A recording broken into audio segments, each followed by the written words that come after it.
गेल्या 2-3 दिवसापासून आपलं आंदोलन या ठिकाणी सुरू होतं। महाविकास आघाडी शेतकरी संघटना सहचारी पक्ष संघटनेच्या माध्यमातून गेल्या 3 दिवसापासून मागणी मान्य होत नाही तो पावेतो आंदोलन सुरू करण्याच्या इशाराने आणि संकल्पाने आम्ही आंदोलन सुरू केलं होतं। आज ज्या प्रमुख 4 मागण्या होत्या त्यामध्ये जिल्ह्यात 48,000 हेक्टर ज्वारी असताना केवळ 30-40 हजार क्विंटल खरेदी करून गुंडाळण्याचा जो सरकारचा शेतकऱ्यांना फसवण्याचा जो त्या ठिकाणी डावपेच होता तो हाणून पाडला आणि आता 1,90,000 क्विंटल ज्वारी खरेदी करण्याचं लेखी पत्र त्या ठिकाणी घेऊन 1,00,000 क्विंटल जास्त ज्वारी खरेदी करून शेतकऱ्यांना न्याय देण्याच्या आंदोलनाचं फलित आज झालं। नंबर 1। नंबर 2, 3 कॅबिनेटचे मंत्री आमदार दूध संघाचे चेअरमन असताना देखील जिल्ह्यातल्या दूध उत्पादकांना 5 रुपयाचा मागच्या वर्षीचा फरक मिळाला नव्हता। एका बाजूला राज्यात 40 रुपये भावाचं आंदोलन आता सुरू झालं आणि आम्हाला मात्र मागच्या वर्षी भाव फरक मिळत नव्हता।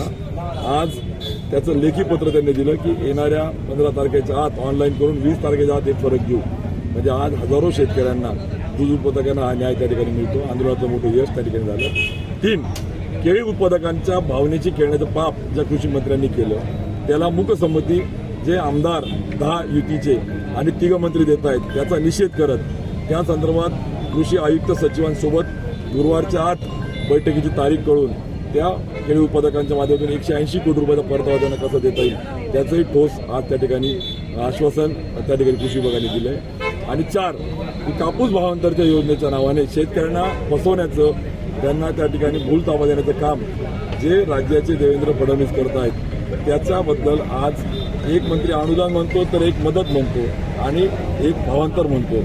नक्की किती पैसे किती क्षेत्रापुरता शेतकऱ्यांना तुम्ही देणार याचा उहापोह त्या ठिकाणी मात्र देऊ शकले नाही।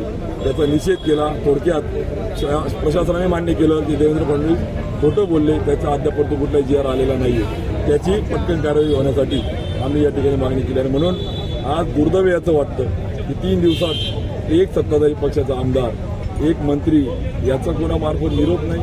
5 स्टार हॉटेलला त्या ठिकाणी ते आहेत मात्र शेतकरी वाऱ्यावर सोडलेला आहेत आणि म्हणून महाविकास आघाडी शेतकऱ्याच्या मागे खंबीर उभं राहून येणाऱ्या काळात अजून ताकदीने त्याला न्याय देण्यासाठी पुढे येईल। दादा, मागण्यांची पूर्तता झाली नाही तर पुढची भूमिका आपली काय असणार आहे महाविकास आघाडी म्हणून ठाकरे गट? आज ठाकरे गट असेल महाविकास आघाडी असेल मागण्यांच्या संदर्भात ठोस आश्वासन विविध कालावधीत करण्याचं प्लॅनिंग सुद्धा आमचं झालेलं आहे। त्यामुळे हवेत काहीतरी भावनाची खेळण्यासाठी किंवा कुठेतरी थातूरमातूर पत्र घेऊन नाही तर त्या ठिकाणी ठोस कार्यक्रम घेऊन आज त्या ठिकाणी मागण्या मान्य झालेल्या आहेत। त्यामुळे आंदोलन हे या ठिकाणी थांबवलंय पण लवकर जर त्या पद्धतीने कमिटमेंट झाल्या नाही तर अजून तीव्रतेने जबाबदारी यांना मात्र आम्ही त्या ठिकाणी जेरीस आणू।